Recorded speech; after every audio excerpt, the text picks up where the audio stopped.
Hey everyone, today we are going to invite one of the most amazing guests out there, that is Kushi Purohit. She is upcoming Microsoft SD intern from Microsoft Engage program, and also she is ISRO research intern. So let's start the video. Everyone.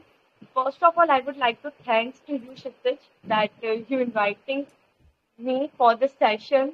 And yeah, I'm Khushi Purohit, and I'm pursuing my BE degree from MBM Engineering College, and I'm from CSC branch, and now I'm in my third year.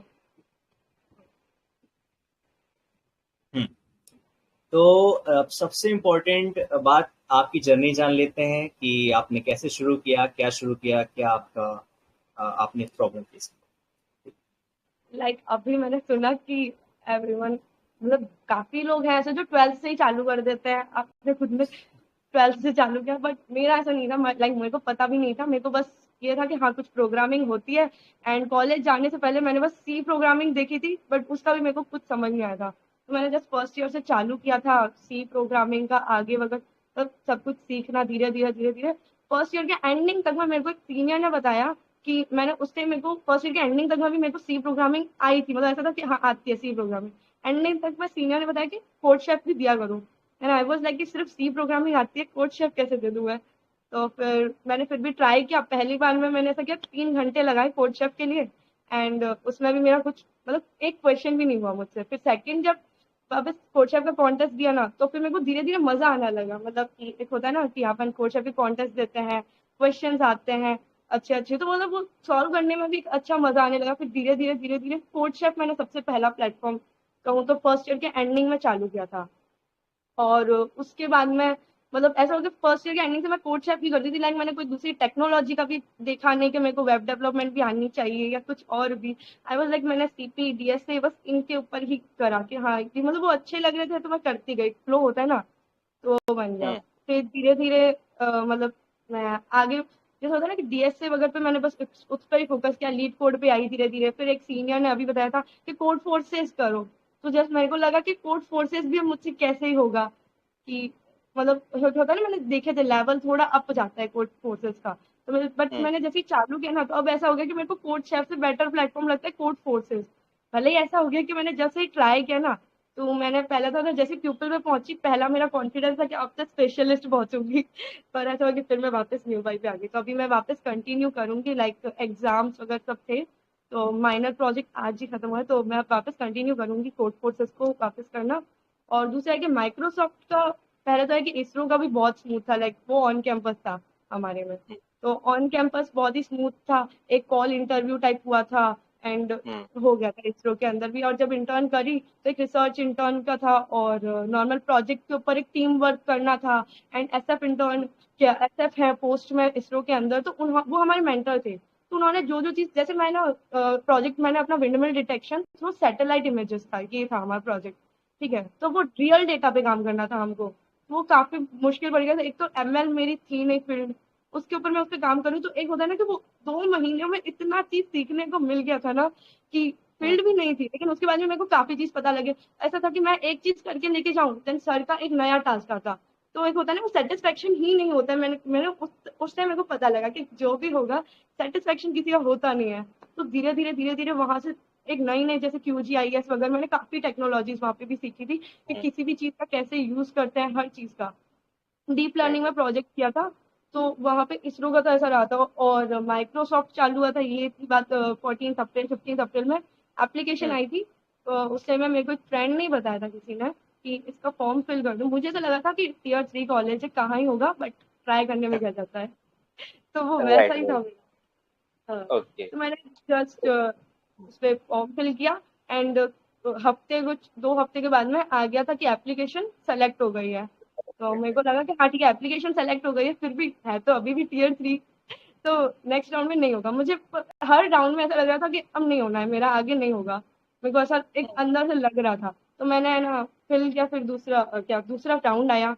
तो पहला round था हमारा कि normal DSA के 10 question आएंगे, 30 to 45 minute. तो उसमें हम्म, था कि डीएसए क्वेश्चन आएंगे, तो मेरे को था कि ठीक है डीएसए क्वेश्चन निकाल दूंगी 10 तो। लेकिन फिर भी हम्म, कितने कॉम्पिटिशन होंगे तो भी कहाँ नंबर आना है कि इतना हम्म, कॉम्पिटिशन होता है। और मैंने अपना देखा, तो मैंने देखा 10 क्वेश्चन बहुत एक होते हैं ना कि राउंड 1 बहुत ईजी था। मैं कहूँ तो हम्म, इंटरव्यू से पहले वाली माइक्रोसॉफ्ट की जर्नी एकदम इजी थी, कुछ लगा ही नहीं कि मैं भले ही उसके लिए प्रिपेयर करके जाऊं, बट कुछ इतना लगा नहीं देने के टाइम पे। तो first round was like 10 question थे, बहुत ही easy normal basic basic question थे, कुछ तो अरे के क्वेश्चन थे, कुछ ट्री का बेसिक पूछ लिया, तो उतने में ही था, कंप्लीट हुआ। तो मैंने वो 10 क्वेश्चन दिए, कुछ मेरे को 5 मिनट में से भी कम में लगे थे। तो मैंने लगा था कि कहीं मैं कुछ गलती तो नहीं करी, 5 मिनट से कम में राउंड 1 कंप्लीट हो रहा है। तो 7 मिनट के अप्रोक्स मैंने सबमिट कर दिया और उसका भी सिलेक्शन का आ गया मेल। उसके बाद नेक्स्ट राउंड था जो कि था, उसमें था हमको कि एक्सप्लेनेशन लिखना है, कि कोड कोई भी एक प्रॉब्लम स्टेटमेंट दी होगी तो उसका कोड का क्या इम्प्लीमेंटेशन होगा, उसका या तो एक्सप्लेनेशन लिखना है, या फिर कुछ लोगों के ऐसा आया था समथिंग कि एक क्वेश्चन दे दिया है और उसके 4-5 मान लो कुछ एमसीक्यू क्वेश्चंस दे दिए, तो उन एमसीक्यू क्वेश्चंस पे वर्क करना था, मतलब वो एमसीक्यू क्वेश्चन सॉल्व करने थे। तो मेरे आया था कोड को एक्सप्लेन करना, तो एक नॉर्मल रिकर्जन का था, तो मैंने बस उसको एक्सप्लेन किया and time complexity space complexity वगैरह लिखी, एंड वो भी सही गया था और उसमें भी हो गया। फिर अब आया कि नेक्स्ट था माइक्रोसॉफ्ट मेंटी बन गए। अब यहाँ पे आया था कि थोड़ा कि 1 महीना था और ये मेरा सबसे पहला प्रोजेक्ट मेरे को जो करना था, और ये हमको 3 चॉइसेस थी प्रोजेक्ट की। तो माइक्रोसॉफ्ट मेंटी बनने के बाद कुछ ऐसा था कि हमको 3 चॉइसेस थी कि उनमें से प्रोजेक्ट्स बनाने हैं। First one is recommendation system, second is data analysis, कोई भी डेटा एनालिसिस का project, and the third one is recognization system. तो फर्स्ट मेरे को ऐसा लगा था कि पहला ही देख के मेरे को लगा था कि रिकमेंडेशन सिस्टम ही करते हैं, बट जितने बाकी दोस्तों का हुआ था सबसे पूछा, एवरीवन इज लाइक के फेस रिकॉग्नाइजेशन वाले पे। तो आई वाज लाइक कि जब वो सब फेस रिकॉग्नाइज फ्लो में, तो मैंने पहले फेस रिकॉग्नाइजेशन का किया ट्राई, बट मेरे को उस टाइम बिल्कुल नॉलेज ही नहीं थी कोई भी चीज़ की, रिकॉग्नाइजेशन के लिए मैं क्या टेक्नोलॉजी यूज कर कैसे करना है, कुछ आइडिया नहीं था इतना सेकेंड ईयर के टाइम पे। तो फिर मैंने लास्ट में फिर भी मूवी रिकमेंडेशन में मैं एंड मोमेंट पे स्विच कर गई थी, और मैंने मूवी रिकमेंडेशन पे देखा रिकमेंडेशन सिस्टम का कि वो कैसे होता है, डीप लर्निंग के बारे में पहले सीखा, और उसके बाद में मैंने धीरे धीरे करके चालू किया उस प्रोजेक्ट को और थोड़ा रेफरेंस भी लिया था। फिर उसके बाद में मैंने मूवी रिकमेंडेशन बनाया एंड प्रोजेक्ट सबमिट किया, बट मुझे ऐसा लगा कि एज इन की मूवी रिकमेंडेशन एक कॉमन प्रोजेक्ट होता है, सिंपल प्रोजेक्ट होता है, बट मुझे फिर भी वो अच्छा लगा था कि ठीक है मैंने ट्राई किया अपना, मतलब एक टेक्नोलॉजी नहीं आती थी ना ही उसमें इंटरेस्ट था, बट मैंने अपना प्रोजेक्ट बना के दे दिया, तो मुझे वो अच्छा लगा था। तो बट फिर उसका था कि जिन्होंने भी प्रोजेक्ट सबमिट किया था उनमें से आधों को तो आया था डायरेक्ट इंटर्न का मेल एंड आधों को आया था इंटरव्यू मेल। तो आई हाँ गॉट द इंटरव्यू मेल्स। तो ऐसा था कि इंटरव्यू मेल, अब मेरे को ऐसा था कि अब जब इंटरव्यू मेल्स आ ही गई है, तो उस मोमेंट पे मेरे को थोड़ा ऐसा लगा था कि हाँ यार एक जगह में तो है कि इंटरव्यू का मौका मिला, एक जगह मुझे ऐसा लग रहा था कि यार काफी लोगों को तो डायरेक्ट ही मिल गया। बट जो भी था कि तो मैंने सोचा, मैंने उस टाइम पे बस यही फोकस रखा कि मुझे कुछ भी करके इंटरव्यू के लिए इतना प्रिपेयर करना है कि मैं उस इंटरव्यू मेरा अच्छा जाए, सिलेक्शन या रिजेक्शन का मैंने सोचा नहीं था। मेरा था कि बस इंटरव्यू का पहला एक्सपीरियंस होगा और वो अच्छा जाना चाहिए। तो मैं उसके ऊपर तैयारी करने लगी, लाइक 20 दिन भी नहीं थे इंटरव्यू की प्रिपरेशन पूरी करने के लिए। और उस टाइम ऐसा था कि मैं जोधपुर में रहती हूँ, उस टाइम के बीच में ही इंटरनेट क्या था, इंटरनेट मतलब यहाँ पे कुछ हुए थे, मतलब कुछ भी जोधपुर के local okay okay we are understanding. Internet नहीं था उतने दिन, और ना ही मेरे पास जोधपुर में, मैं यहाँ पे आई हूँ तो इधर घर नहीं है, तो ना मेरे पास इधर वाईफाई। तो अब मेल कब आएगी, क्या आएगी, कुछ आइडिया नहीं मुझे। मैं हर आधे घंटे के बाद में जिन जिन दोस्तों के घर वाईफाई थी उनको कॉल करके पूछ रही कि अगर मेरा मेल, मैं उनसे जीमेल अपना लॉगिन करवा के देखो चेक करो मेल आई कि नहीं आई, हर किसी से। बट ऐसा था कि इंटरनेट आया उसके बाद ही मेल आई मुझे। तो मेल जब आई तो मैंने, मेरी मेल एक्चुअली मेरा इंटरव्यू होना था 11 जुलाई से लेके 21 जुलाई, ये कुछ डेट्स बताई थी, लेकिन सबको मेल्स पहले ही आने लग गई थी उनकी डेट्स जो बताई थी उनसे पहले। तो मुझे मेल आई थी 7 जुलाई को कि मेरा नेक्स्ट डे ही इंटरव्यू था, सुबह 10 बजे के अराउंड था, 10 से 11 मेरा इंटरव्यू था टेक राउंड। तो मैं उसके लिए थोड़ा मैंने किया कि एकदम से मेरे पास मेल आ गया, मैं एक्सपेक्ट नहीं कर रही थी, और मैंने वो मेल भी चेक किया, आया वो था 2 बजे दोपहर के, और मैंने उसको चेक किया शाम के 6 बजे। अब मैं देख रही कि अब तो मेरे पास 24 घंटा गया, मतलब कुछ है ही नहीं प्रॉपर, इसको क्या करूँ। तो मैं पूरी रात की जगी, जो भी मेरे को लगा था, क्योंकि मैंने एंड मोमेंट, मुझे ऐसा लगा था 2 दिन पहले तो मेल आएगी आएगी, तो मैंने सोचा था एंड मोमेंट्स के लिए प्रोजेक्ट वाला जो पार्ट है एक बार एक्सप्लेनेशन वाला, या कुछ और भी एक्स्ट्रा क्वेश्चंस, तो वो मैंने एंड मोमेंट के लिए छोड़े थे। तो ऐसा था मैं पूरी रात ही जगी, वो 7 तारीख का मेरे को याद है, पूरी रात जग के मैंने जो जो टॉपिक्स मुझे ऐसा लग रहा था, एक होता ना इतना प्रेशर आ गया था मुझ पे कि क्या बोलूंगी, कैसे करूंगी। और मेन प्रॉब्लम मेरी ये थी कि कम्युनिकेशन का होता है ना, तो मैं हिंदी में बहुत ज्यादा कंफर्टेबल रहती हूँ, लेकिन इंग्लिश का मुझे ये भी लग रहा था कि लैंग्वेज बैरियर आ गए एक तो अब मैं अगर इंग्लिश में भी बोलती हूँ तो वहां पे अटक ना जाऊं या कुछ भी ना हो जाए। बट ऐसा था कि जब इंटरव्यू देते हैं ना, तो एक चीज मैंने नोट करी कि वो इंग्लिश भी निकल जाती है, उस टाइम दिमाग भी चल जाता है। क्योंकि ऐसा था कि इंटरव्यूअर मेरे सामने आया स्क्रीन पे, उससे पहले तक मैं मेरी हालत बहुत खराब थी। और लेकिन जैसे ही मतलब इंटरव्यूअर आया, उन्होंने जैसे एकदम बात करी frankly, and I was like कि ठीक है, मेरा सारा कुछ एक होता है ना, प्रेशर खत्म हो गया वहां पर ही। और जो जो उन्होंने पूछा, तो स्टार्टिंग वाज लाइक इंट्रो से हुआ स्टार्टिंग। तो इंट्रो तो मैं प्रिपेयर करके ही रखी थी कि क्या बोलना है पूरा अपना। और उसके बाद में मेरे को ये पता लग रहा था कि उस टाइम में जो आईआईटीज वाले हैं बच्चे, उनको ज्यादा सेलेक्ट किया जा रहा है। तो ऐसा था कि एज इन की मैं टीयर 3 से हूँ, तो मुझे ऐसा लग रहा था कि मेरी चांसेस वहां पर ही मेरे को कम थोड़ी लग रही थी, कि क्योंकि आईआईटीज वालों को ही सेलेक्ट कर रहे थे, ऐसा हो रहा था। तो फिर मैंने सोचा, तो मैंने इसरो के बारे में बताया, मैंने अपने प्रोजेक्ट के बारे में बताया इसरो के, कि मैं कैसे कर रही हूँ वो प्रोजेक्ट को। और माइक्रोसॉफ्ट के प्रोजेक्ट के बारे में भी पूछी, जैसे कि अगर मैं माइक्रोसॉफ्ट का प्रोजेक्ट और भी अच्छा करती तो उसमें क्या क्या चेंजेस ला सकती हूँ। और इसरो के प्रोजेक्ट के बारे में मेजर उन्होंने चीजें पूछी थी कि विंडमिल डिटेक्शन, क्योंकि वो एक रियल डेटा पे हो रहा था काम सब कुछ, और भी अलग अलग टेक्नोलॉजीज यूज हो रही थी। तो उस बेसिस पे चला। और उसके बाद में तो जस्ट लाइक कि उन्होंने दो कोडिंग क्वेश्चंस दिए मेरे को। पहला क्वेश्चन इज कि we have a two array, and ये पता करना है कि if any one of the array is a subset of the another array, कोई भी अरे। तो वो मैंने कर दिया था। लाइक पहले तो मैंने जो भी आता तो पहले ब्रूट फोर्स अप्रोच बताई, एंड देन मतलब एक साथ ना क्वेश्चन सुनते पहले ब्रूट फोर्स अप्रोच बता दी, कि ताकि मैं कहीं पे भी स्टॉप ना हो जाऊँ, ऐसे बोलते बोलते सोचने में लग ना जाऊँ, क्योंकि वो एक कनेक्शन टूट जाता है फिर इंटरव्यू वाला। तो और उसके बाद में जस्ट उन्होंने बोला था कोड करने को लाइव। तो मैंने वो कोड चालू कर दिया, और मैंने जो भी अपनी मैंने सेट से किया था बाद में वो उसको उसकी अप्रोच। तो जो मैंने अप्रोच थी अपनी कोड किया उसको पूरा, एंड वो सेटिस्फाइड हो गए थे कि लाइक सही जा रहा था मेरा कोड, और आउटपुट भी सही आ गया था। एंड देन फिर दूसरा क्वेश्चन उन्होंने मुझसे पूछा, दैट वाज कि जैसे 3 सम क्वेश्चन है लीड कोड में, उसका ही वो एक वेरिएशन कह सकते हैं। कि जैसे we have to find a triplet जिसका क्या कहते हैं, जिसका सम जो है वो मॉड्यूलो ऑफ 3 होना चाहिए, लाइक डिविजिबल बाय 3। ठीक है। तो इसका भी मैंने उसकी सिर्फ अप्रोच बतानी थी, तो मैंने approach and time complexity space complexity सब बता दी थी। एंड उसके बाद में इन्होंने पूछा था लाइक पॉलीमॉर्फिज्म क्या होता है, या encapsulation, run time polymorphism, like oops के बेसिक क्वेश्चन। तो वो भी सारे बता दिए थे, तो एकदम सही सही सब निकला था। और फिर थोड़ी ऐसा होता है ना कि नॉर्मल की और आगे का क्या वगैरह ऐसा समथिंग कुछ चला था। और उसके बाद इंटरव्यू, फर्स्ट टेक्निकल इंटरव्यू यहाँ खत्म हुआ था। तो मैं एकदम खुश थी कि जितने क्वेश्चन पूछे उनका आंसर दे पाई। और ऐसा था कि अटकी भी नहीं, जो डर था ना एक बार के लिए पूरा खत्म हो गया था। मतलब मेरे को ऐसा था कि अब सिलेक्शन हो या ना हो, मेरा पहला इंटरव्यू था और वो अच्छा गया। तो मैं एक वो होता है ना, सेल्फ कॉन्फिडेंस जरूर आ गया था उस इंटरव्यू के एक्सपीरियंस से। और फिर उसके बाद में ऐसा था होता था कि माइक्रोसॉफ्ट में पहला टेक इंटरव्यू होने के बाद में 2 दिन के बाद मेल्स आती थी नेक्स्ट राउंड के लिए। बट मेरे को ऐसा था कि मेरा इंटरव्यू 10 से 11 चला, मेरे को 2 बजे ही कॉल आ गया माइक्रोसॉफ्ट से आया था। एंड वो आया कि मेरा जो नेक्स्ट राउंड है वो शेड्यूल हो गया है 8 को ही 3 बजे। तो मेरे को वो लगा, उस मोमेंट मेरे को लगा कि मैं बहुत लकी थी, क्योंकि उसके बाद जिन जिन के इंटरव्यू हुए उनका जस्ट मेल आया है कि आगे आप सेलेक्ट नहीं कर सकते हैं, ऐसा समथिंग। तो लाइक मेरा उसी दिन ही दूसरा इंटरव्यू हुआ, जिसमें था कि expected questions are HR type questions.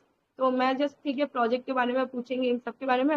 But एकदम अनएक्सपेक्टेडली वहां पे भी कोडिंग क्वेश्चन आए, बट ठीक है वो इजी क्वेश्चन थे। तो एक तो था कि पावर फंक्शन जो होता है उसको इम्प्लीमेंट करना था, तो ये बिट मैनिपुलेशन से होता है, तो वो हो गया था।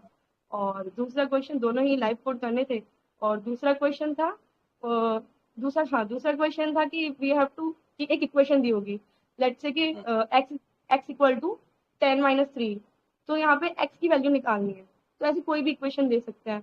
तो उसका भी ऐसा होता था कि मैंने सारी कंडीशंस वगैरह लगा के, और जो भी करते हैं S2I वगैरह का यूज करके, एंड देन इसको भी कर लिया था, तो वो भी सही गया था। एंड उसके बाद में HR राउंड था। तो उन्होंने भी प्रोजेक्ट के बारे में पूछा, माइक्रोसॉफ्ट एंड इसरो दोनों के ही ये भी सेम चीज चली। एंड एक क्वेश्चन जो उन्होंने पूछा, जो मेरे को ऐसा लगता था कि HR टाइप, मैं ऐसा था HR टाइप क्वेश्चन ना पूछे, कोडिंग वाले पूछ ले तो मेरे को ऐसा था कि ठीक है। बट HR का क्वेश्चन ये आया कि अगले 5 सालों में आप खुद को कहाँ देखते हो। तो उस टाइम का जो फ्लो में जवाब था वो निकल गया। बट पहला जो एक आता है इमेजिनेशन, आई वाज लाइक कि माइक्रोसॉफ्ट में लग जाए प्लेसमेंट, तो मैं अपने को माइक्रोसॉफ्ट में ही देखती हूँ। पर ठीक है, उस टाइम का ऐसा होता है ना कि जवाब निकल जाते हैं कुछ भी करके। मेरे को इंटरव्यू से तो ये पता लगा। तो ये तो सब मेरा इंटरव्यू का एक्सपीरियंस रहा था। ओके, सो आपने इंटरव्यू का एक्सपीरियंस बताया, तो इसमें मेन जो बिगिनर्स का जो क्वेश्चन रहता है, जो मुझसे भी पूछते हैं पता नहीं क्यों, तो वो क्वेश्चन रहता है कि रिसोर्सेज क्या फॉलो करें माइक्रोसॉफ्ट एंगेज के लिए। ये रिसोर्सेज, लाइक मैंने जो डीएसए चालू करी थी तो ऐसा था कि फर्स्ट ईयर एंडिंग में जब चालू करी थी ना, तो पहले तो मैं यूट्यूब पे देखी। उस time I guess Luv Babbar वगैरह के चैनल पे नहीं था कुछ भी कंटेंट मेरे हिसाब से, या हम्म, मैंने इतना देखा नहीं था, क्योंकि मेरे को हम्म, सीधा था, मैंने जीएफजी का सेल्फ टेस्ट कोर्स लिया था। ऐसा था, तो हम्म, मैंने जो भी किया था, पहले जीएफजी का सेल्फ टेस्ट कोर्स कंप्लीट किया था। उसके बाद ग्राफ एंड डीपी के लिए ऑलवेज रिकमेंड स्ट्राइवर।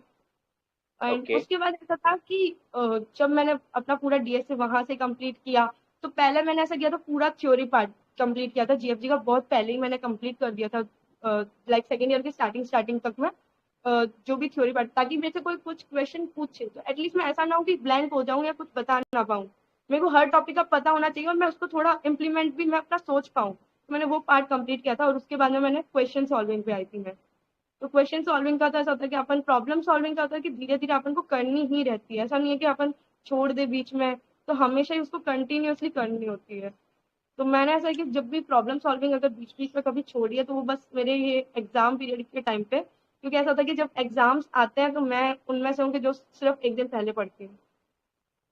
तो एक रात पहले ही जो पढ़ाई होती है एग्जाम वाली वही होती है। तो इसलिए इस टाइम पढ़ना पड़ता है, बाकी हर टाइम पे आई वाज लाइक कि ठीक है, हर टाइम पे मैं कर दूंगी क्वेश्चंस, लीड कोड हो या code forces. And mainly I recommend कि ना स्टार्टिंग भले कोड शेफ से करो, बट कोड फोर्सेस में जल्दी स्विच करो, क्योंकि कोड फोर्सेस में जो होता है ना कि जिस टाइप के क्वेश्चंस आते हैं, मेरे को खुद को पर्सनली लगा कि मेरे को ऐसा लगा था कि मैं पहले क्यों नहीं कोड फोर्सेस चालू करी। जब हम्म, मैंने बहुत लेट चालू किया, अभी चालू किया था कोड फोर्सेस तो। बट मेरे को एक वो फील आया कि पहले चालू करना चाहिए था, कोड शेफ से जैसे ही फ्रेंडली हुई कोड फोर्सेस पे आ जाना चाहिए था। ओके। सो तो प्रसन्न, आप भी हमारे इस बार एक नए होस्ट हैं, वो है प्रसन्न लोधी, तो वो भी कुछ क्वेश्चंस पूछेंगे। सो प्रसन्न, you can ask questions whatever you want. जब आपने एमएस के लिए डीएसए पढ़ना चालू किया था थ्योरी का, तो आपने किस किस इम्पोर्टेंट टॉपिक पे फोकस किया था? ओके, तो important topics for Microsoft Engage.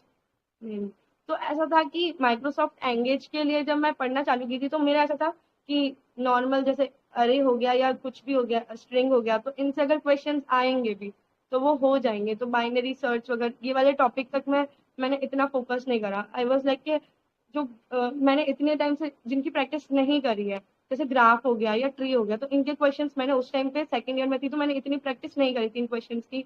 तो मैंने इन पे ज्यादा फोकस दिया था, ग्राफ पे, ट्री पे, डीपी पे। बट ऐसा हुआ था लकीली मुझसे इनके क्वेश्चंस पूछे ही नहीं थे। बट ऐसा था कि मेजरली क्वेश्चंस इनसे पूछे जा रहे थे, क्योंकि एक होता है ना कि मैं देखे जा रही थी कि सबके इंटरव्यूज होते हैं, क्या क्या क्वेश्चंस आते हैं। तो ज्यादातर क्वेश्चन लिंक लिस्ट के थे, कुछ कि रिवर्स वाले लिंक लिस्ट के भी थे, जो स्टैंडर्ड क्वेश्चन अपन देखते भी है ना, तो वो क्वेश्चंस थे। ग्राफ के क्वेश्चंस थे, टोपोलॉजिकल सॉर्ट हो गया। तो इनके क्वेश्चंस बहुत ज्यादा पूछे जा रहे थे, तो मैंने इन इन टॉपिक्स के ऊपर क्वेश्चन जितने हो सके उतने ट्राई किए। बट मैंने ये देखा कि इंटरव्यू के अंदर ना जैसे लीड कोड के अंदर जो क्वेश्चंस आते ना नॉर्मल से, वही पूछे गए थे सबसे ही। सो मैं ये पूछ रहा था कि जब भी आप जीएफजी से मतलब कि प्रिपेयर कर रहे थे, तो आपने मतलब किस तरह से प्रिपेयर किया? थ्योरी पढ़ा या फिर कुछ प्रॉब्लम सॉल्व किया? लाइक प्रॉब्लम सॉल्विंग पे फोकस या फिर पढ़ा जो उस पे, राइट। हाँ हाँ।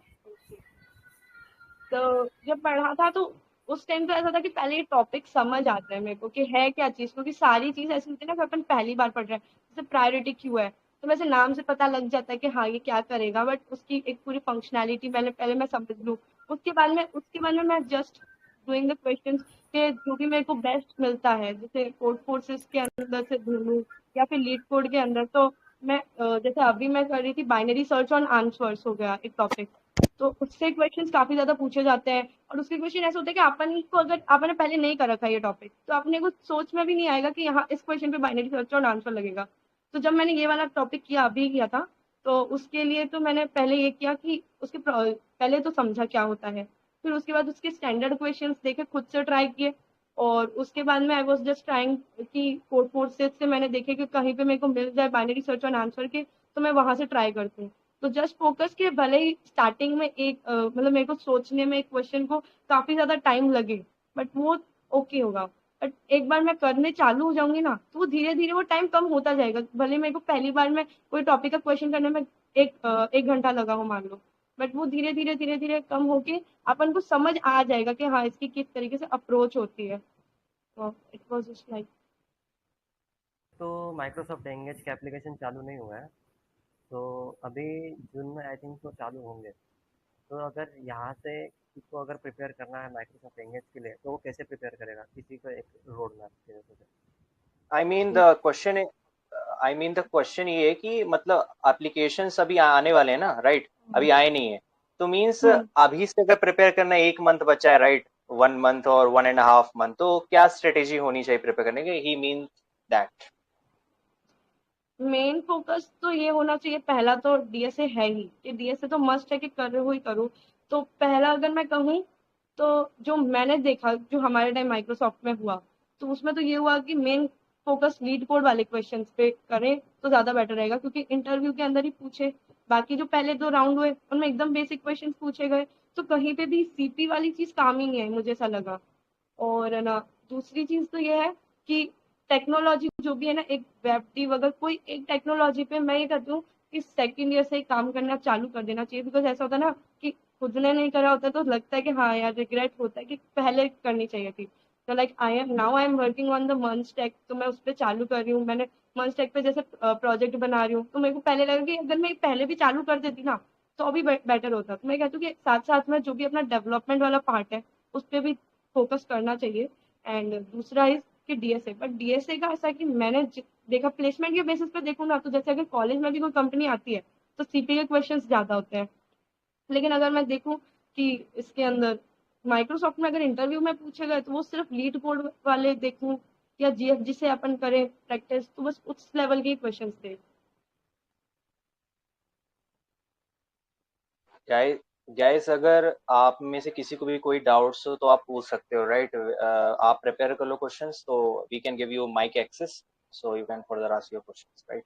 So Yashpreet want ask the questions. Okay, Yashpreet, you can ask.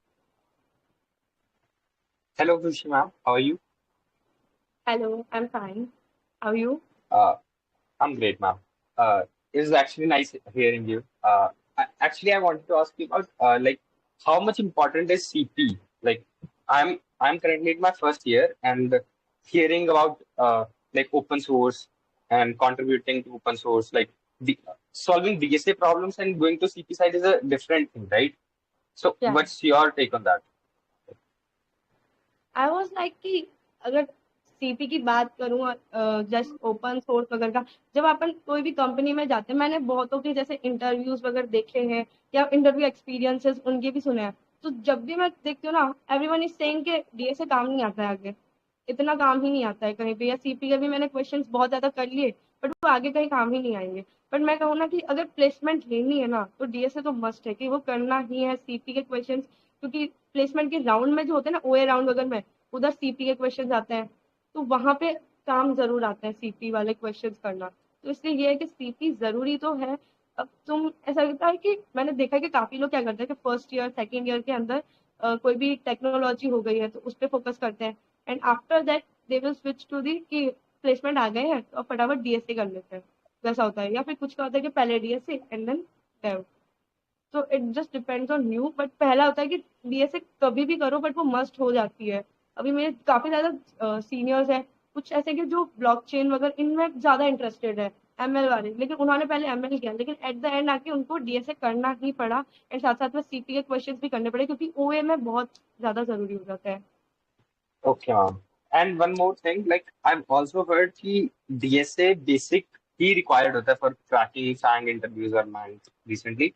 So, like CP is on the higher side. if वो एक जेई वाली रेस हो जाती है, ऐसा भी मैंने सुना है. तो like shifting to code forces is a big thing. Like you can practice questions on lead code, I guess. जितना मैंने सुना है, but like doing CP up to a level ज्यादा important है या DSA just practice questions on lead code? I can say DSA question ज्यादा important है। ऐसा होता है ना कि किसी का इंटरेस्ट है तो वो सीपी पे आगे बढ़ा है, तो वो आगे उसकी चॉइस पे होता है, डिपेंड करता है। तो डीएसए क्वेश्चन ऐसा है कि आपको आने ही चाहिए, उसमें हो जाता है कि आपको डीएसए के क्वेश्चन, अपन प्रॉब्लम सॉल्विंग कर रहे हैं Yes, कि ma'am. जब भी कभी इंटरव्यू में कोई क्वेश्चन पूछे तो अपने को उसका पता होना चाहिए कि हाँ इस टॉपिक के ऊपर मैं जवाब दे पाऊँ। वैसा DSA is more important than CP, I guess.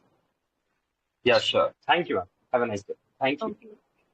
Okay, so Yojana को भी question पूछना है, so Yojana you can ask the questions.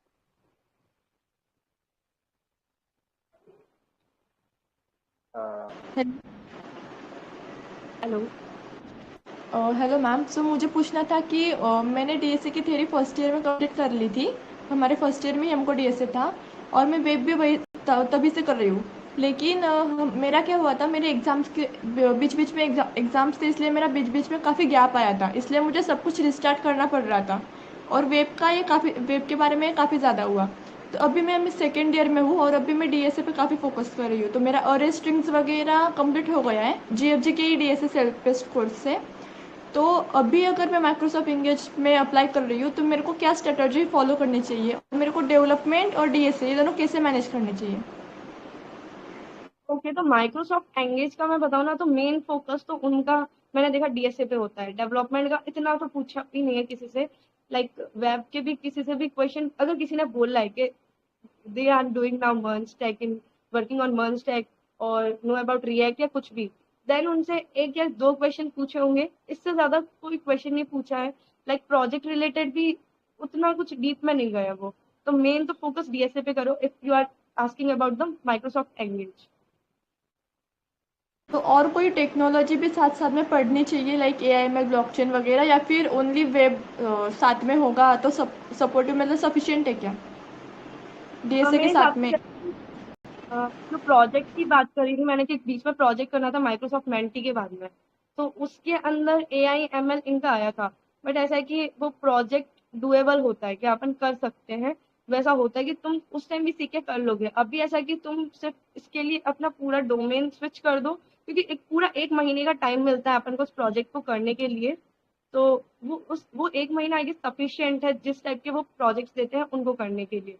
अभी जिस डोमेन में तुम हो इंटरेस्टेड उसको तुम कंटिन्यू करो। एंड मेरे अकॉर्डिंग ना, जैसे अभी मैंने जो मेरी जो ज्वाइनिंग है वो 5 जून से है, तो जो भी ऐसे सेशंस होते हैं तो मैंने माइक्रोसॉफ्ट के लिए थे। तो उसके अंदर जितने भी सीनियर्स हैं उन्होंने पहला तो एक ही चीज कहा है कि ऐसा नहीं है कि कोई भी जैसे डोमेन को तुम्हारा पर्टिकुलर हो गया सेट इसी पे ही काम कराएंगे। उधर जाके भी तुमको नए डोमेन कभी भी मिल सकते हैं, तुमको सीखने पड़ेंगे। तो एक वो जो चीज है ना कि वो एक महीने का जो अपन ने एमएल का दिया प्रोजेक्ट, तो हमको एकदम से वो सीखने पड़े, है ना, हैंड्स ऑन लर्निंग प्रोजेक्ट। तो वैसा है कि अपन को प्रोजेक्ट करते करते ही सीखनी पड़ेगी चीजें। और यही चीज होती है आगे भी इंटर्न के टाइम में भी बोले तो, या फिर आगे अपन की अगर प्लेसमेंट भी हो जाती है तो उस टाइम पे भी यही होती है कि अपन को कभी भी कोई भी चीज मिल जाती है तो अपन को जल्दी से जल्दी ऐसा होता है कि सीखनी पड़ती है और साथ साथ काम भी करना पड़ता है उसके ऊपर। तो इट वॉज लाइक अभी जिसमें तुम इंटरेस्टेड हो उस पे तुम रखो। Okay ma'am, thank you, have a nice day. Okay, One so more question from me. हाँ, Ma'am, what are the factors that you need to consider while building the project of in Microsoft Engage? मतलब कि कैसा इस तरह से project बनाए कि वो सिलेक्ट ही हो जाए इंटरव्यू राउंड के लिए या फिर डायरेक्ट इंटर्नशिप के लिए? Okay, what's the point main we should focus while building a project, right?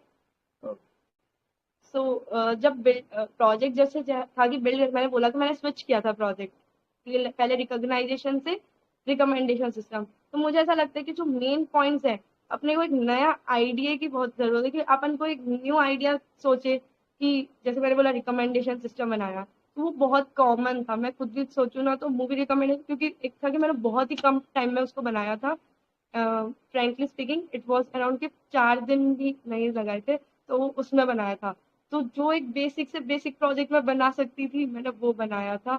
But मैं कहती हूँ कि होता है ना कि आइडिया जो होता है कि अपना उस पर जरूर फोकस करना, क्योंकि लगेगा तो वही चीज, लॉजिक वगैरह सब कुछ सेम है, मेन है कि अपन प्रोजेक्ट को जो बनाते हैं ना उसका आइडिया ही मेन चीज होता है कि हाँ कि ये काम कुछ करना चाहिए। तो एक वो आइडिया अपने दिमाग में जैसे आया कि रिकमेंडेशन सिस्टम, तो उसके बेसिस पे आइडिया मेन मस्ट होता है कि हाँ वो एक अच्छा होना चाहिए। दूसरा हमको प्रोजेक्ट प्रेजेंट लाइक हमको स्क्रीन शेयर करके वीडियो शेयर करनी थी अपनी, उसको समझाते हुए। तो जैसे भी अपन जो भी प्रोजेक्ट में यूज कर रहे हैं या कोड में कोई कोई भी जो भी पार्ट है तो उसको पूरे को ही एक्सप्लेन करना, ये सब कुछ मेन चीज होती है आई कैन से कि आनी चाहिए। और दूसरा मेन थिंग इज आइडिया। आपको कुछ मेंटर्स मिलते हैं, ठीक है, तो हाँ प्रोजेक्ट्स में तो हम जब प्रोजेक्ट्स बनाते हैं तो मेंटर का कैसा इंटरेक्शन रहता है, मेंटर को क्या क्या हमें बताना पड़ता है कि ये, या और मेंटर्स हमसे क्या एक्सपेक्ट करते हैं, तो ये मेंटर वाला पार्ट। ओके। तो मेंटर्स का ऐसा है कि हमारे प्रोजेक्ट बिल्डिंग जो 1 महीने का था उसमें 4 मीट्स हुई थी ओनली मेंटर के साथ में। एंड अगर कोई डाउट है देन हम मेंटर से वो पूछ सकते हैं। हम 4 मीट्स में ऐसा था कि एवरी टाइम उन्होंने, मैं बताऊं तो फ्रेंकली उन्होंने डीएसए के बारे में पढ़ाया था उन 4 मीट्स के अंदर। एंड अगर किसी को प्रोजेक्ट अपना प्रेजेंट करना था, अपना आइडिया बताना था, तो वो मेंटर के साथ में शेयर कर सकता था। उसके अलावा कोई भी डाउट आता है तो वो मेंटर के साथ में पूछ सकता था। दूसरा मेंटर का एक ऐसा रोल है, मतलब कि वो क्या रोल हो सकता है, तो मेंटर का आई कैन से कि प्रोजेक्ट सिलेक्शन के अंदर मेंटर का कुछ रोल आया था कि प्रोजेक्ट बेस्ट बना सके और मेंटर अपने जितने भी उनके अंडर काम कर रहे हैं ना उनको उनको सेलेक्ट करवा सके ना, उनको अपना बेस्ट यहाँ पे देना था कि उनके अंडर कितने ज्यादा सेलेक्ट हुए। तो इसलिए मेंटर्स यही फोकस करते थे कि कोई अगर प्रोजेक्ट में बहुत ज्यादा है, इंटरेक्ट कर रहा है, तो उसके प्रोजेक्ट को बिल्डिंग में और भी अच्छा करो। तो मेन है कि मेंटर के साथ इंटरेक्शन अगर ज्यादा हो गया ना कोई भी 1-2 मीट्स में भी, तो भी एक वो होता है ना कि इंटरेक्शन ज्यादा से मेंटर खुद भी हेल्प कर लेगा आपकी। और ऐसा भी हुआ था कि मेरे कुछ फ्रेंड्स के भी हुआ था तो उनके मेंटर्स ने कभी मीट ही नहीं ली थी, तो ये भी पॉसिबिलिटी हो सकती है। ओके, तो इट्स नॉट मैंडेटरी कि हमको मेंटर्स मिलेंगे ही मिलेंगे, ऑफ हाँ कोर्स। मतलब ऐसा था मेंटर मिले बट मीट्स नहीं हुई थी। तो जो भी करना है वो खुद से ही करना था। मेंटर्स ने भी यही कहा था कि जैसे बहुत लोगों ने बोला था कि ये टेक्नोलॉजी तो आती ही नहीं है तो अब क्या करें, तो ऐसा होता है मेंटर ने बोला था हैंड्स ऑन लर्निंग ही करनी पड़ेगी प्रोजेक्ट के साथ साथ में, कि लर्निंग के साथ साथ बिल्डिंग करो। Can text me the question, क्या उस प्रश्न का क्वेश्चन ये था कि मतलब अपडेट्स क्या रहता है, कितने टाइम आता है, आप सेलेक्ट हो गए तो 2 वीक्स लगता है, 3 वीक्स लगता है, या जस्ट अगले दिन आ जाता है, because I have also seen at that time on LinkedIn कि कुछ लोग को अपडेट्स ही नहीं आए थे, कुछ लोग को 2 राउंड हो गया तो उसको डायरेक्ट उनको पता नहीं, उनको मेल ही नहीं आया, 1 महीने 2 महीने मतलब उनको आया ही नहीं, कुछ भी नहीं हुआ, पता ही नहीं हाँ चला कि उनका रिजेक्शन है कि एक्सेप्शन, कुल मिला के एक्सेप्ट नहीं हुए होंगे हाँ। ऑब्वियसली। तो ये सीन है क्या? तो इसके अंदर मेरे केस में तो ऐसा होता है, मैंने बताया था कि सबका ये होता है फर्स्ट राउंड होता है, 2 दिन बाद सेकंड राउंड होता है, मेरा तो उसी दिन ही सेकंड राउंड भी हो गया था। And I was very happy कि मेरा दोनों राउंड हो गया। तो ऐसा था कि मेरे दोनों राउंड अच्छे गए और मैं खुश थी कि हाँ अब इस इंटरव्यू वाले चीज से तो फ्री हो गई और अच्छे गए। तो मेरा तो जैसे 8 जुलाई को इंटरव्यू हुआ था, 11 को मेरा आ गया था सिलेक्शन में भी। और बाकी कुछ के साथ ऐसा हो रहा था कि जैसे जिस दिन हुआ एक राउंड, दूसरा राउंड हुआ ही नहीं, पहले ही सिलेक्शन की मेल आ गई। और किसी का फर्स्ट राउंड के बाद ही रिजेक्शन मेल आ रहा था। और हर किसी के साथ ऐसा हो रहा था कि या तो सिर्फ एक राउंड के बाद सिलेक्शन, या फिर 2 राउंड होते थे और उसके बाद सिलेक्शन मेल या रिजेक्शन मेल, और या फिर एक राउंड के बाद ही रिजेक्शन मेल। और एक केस हुआ था जो कि एकदम लास्ट में, जिनका जुलाई के मैं कहूँ कि मतलब 11 से लेके 15 तक के बीच में जिन जिन के इंटरव्यूज हुए थे शेड्यूल, और इंटरव्यूज हुए भी थे, बट उनको एकदम 1 या 2 महीने बाद मेल आई कि अभी हायरिंग स्टॉप कर दी गई है कुछ टाइम के लिए, एंड जब भी हायरिंग वापस स्टार्ट होगी तो इनको कंसीडर करेंगे। तो ऐसी मेल आके रुक गया था। Okay, so any more questions to anybody? Or Uh, Prasan, if तुम्हें भी Hello, कोई question हो, who is this? I'm Yashpreet. So actually, I wanted to ask one more thing. Ma'am, what was your like experience at ISRO? You were research intern at ISRO, right? How was that onboarding process, and how did you land up there? Would you Okay, like? so finally we can merge the ISRO experience too. या Yeah. तो इसरो का on boarding तो मैंने पहले ही बताया कि वो on campus आया था इसरो का। इस ईयर हमारे में इसरो का आया नहीं है। तो इसरो का ऑन ये भी काफी स्मूथ रहा था। लाइक एक कॉल इंटरव्यू हुआ था, बेसिक क्वेश्चंस पूछे गए थे नॉर्मली ही कि लाइक कौन सी टेक्नोलॉजी आती है, बहुत ही मेरे को ऐसा लगा ही नहीं था इंटरव्यू है, कुछ भी बेसिक चीजें पूछी गई थी। एंड हमारे डॉक्यूमेंट्स वगैरह सबमिट हुए थे, तो सेकेंड ईयर के 10 स्टूडेंट्स जो थे उनको सेलेक्ट किया था, और थर्ड ईयर के भी ऐसे ही 10 स्टूडेंट्स को सेलेक्ट किया था। तो ऐसे 20 लोगों की एक साथ इंटर्न लगी थी इसरो के अंदर, इसरो जोधपुर में ही लगी थी। तो वहां का ऐसा एक्सपीरियंस मेन तो ये रहा था कि जो हमारे मेंटर थे, मेरे को वो लगा था कि मेंटर के साथ साथ जैसे जैसे प्रोजेक्ट की मेन चीज यही होती है कि मेंटर के साथ इंटरेक्शन जैसे जैसे बनता जाता है, तो जो भी प्रोजेक्ट के अंदर नई नई चीजें सीखना, एक वो 2 महीने के पीरियड के अंदर होता है ना कि अपन कितनी सारी चीजें सीख सकते हैं, पॉसिबिलिटीज। तो वो चीजें, तो जैसे मैंने बोला था कि मैंने रिकॉग्नाइजेशन माइक्रोसॉफ्ट वाले टाइम पे नहीं किया था, माइक्रोसॉफ्ट का पहले हुआ था वो प्रोजेक्ट का। तो मेरे को यहाँ पे भी रिकॉग्नाइजेशन करना था। माइक्रोसॉफ्ट वाला तो इजी था, फेस रिकॉग्नाइजेशन, कार की सब कुछ अवेलेबल है गिटहब पे। बट मेरे को करना था विंडमिल रिकॉग्नाइजेशन, जो भी था कि राजस्थान के अंदर जो विंडमिल्स है ना, उनके रियल डेटा सैटेलाइट इमेजेस से जो दिखते हैं उनको मेरे को डिटेक्ट करवाना था। तो वो ज्यादा डिफिकल्ट था क्योंकि वो एकदम छोटे से दिखते हैं और राजस्थान का एरिया ऐसा है। तो जस्ट मेरे को उसको पहले तो डेटा एनालिसिस करना, ये सारी जो चीजें है ना, तो मेरे को इनका आइडिया नहीं था।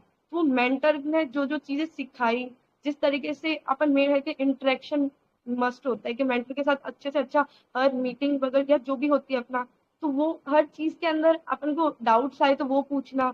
एंड उन्होंने ना ऐसा नहीं था कि सिर्फ प्रोजेक्ट के ऊपर ही करवाया, उन्होंने हमारी एक दो चीजों में, जैसे उन्होंने हमको बताया कि लिनक्स पे काम करना बहुत जरूरी है, तो उन्होंने हमको एक दिन ऐसा था कि सिर्फ लिनक्स के बारे में बताया, हर चीज वहां पे बताई उन्होंने कि कैसे अपन सेटअप करते हैं, कैसे इस पे काम करते हैं, क्लाउड के बारे में बताया, हर चीज के बारे में। ऐसा होता है ना कि जो जो एक पॉसिबिलिटी होती है कि अपन जब कॉर्पोरेट लाइफ में जब जाते हैं, तो ऐसा नहीं है कि जैसे अपन अभी काम कर रहे हैं, प्रोजेक्ट बिल्डिंग कर रहे हैं, वैसे ही वहां होता है, वहाँ पूरा डिफरेंट होता है। तो वो चीजें उन्होंने वहां पे बताई, तो वो एक एक्सपीरियंस मैं कहूंगी तो वो काफी अच्छा रहा था। और ऐसा था कि हर एक चीज करने के बाद एक नया टास्क मिलता था। मेरे को मेन चीज वहां ये लगती थी कि लाइक इंटर्न थी मेरी जून से जुलाई वाली, बट वो चली थी मेरी अगस्त की स्टार्टिंग वीक तक, क्योंकि टास्क एक के बाद एक इम्प्लीमेंट करने के बाद मिलते जाते थे। Yes ma'am. And one more thing ma'am, like मैं अपना बताता हूँ कि मैं अभी करंटली बस सेकेंड सेमेस्टर में हूँ। अभी समर वेकेशन स्टार्ट होने वाले, हमारे एंड सेमेस्टर्स हो रहे हैं। सो थिंग इज कि मुझे अभी वेब डेवलपमेंट आती है, like I am currently running about JavaScript. And first year में मैंने डीएसए वगैरह कुछ भी नहीं किया, सच सी मुझे कॉलेज में आती है। तो अभी ये सेमेस्टर जो समर वेकेशन है, इसमें मुझे डीएसए में ज्यादा फोकस करना चाहिए या बैकएंड की तरफ या रिएक्ट की तरफ शिफ्ट करूँ? What do you think? I guess पहले तो तुमको ये देखना चाहिए तुम्हारा इंटरेस्ट किस तरफ इंक्लाइंड है, क्योंकि फर्स्ट ईयर ही ऐसा होता है कि अपन का जिस तरफ इंटरेस्ट होता है ना, अपन उस पर अच्छे से काम कर पाते हैं। आगे में ऐसा होता है कि अपन खुद भी इतना इंटरेस्ट उस चीज से पता नहीं कैसे बट खो देते हैं, एक होता है। तो फर्स्ट ईयर एकदम होता है कि तुम्हारा इंटरेस्ट अगर रिएक्ट में है, वेब डेवलपमेंट करने में है, तो उसको आगे बढ़ाओ। और डीएसए को ऐसा है कि साइड बाय साइड थोड़े लेक्चर्स देख लो, ऐसा भी कर सकते हो। एंड दूसरा है यस कि मैम। अगर तुम्हारा इंटरेस्ट डीएसए की तरफ है, मैं कहती हूँ कि साइड बाय साइड तो चीजें चलानी ही पड़ेगी दोनों में। बात तो ये, बट ये है कि कौन सी चीज पे मेन फोकस करो।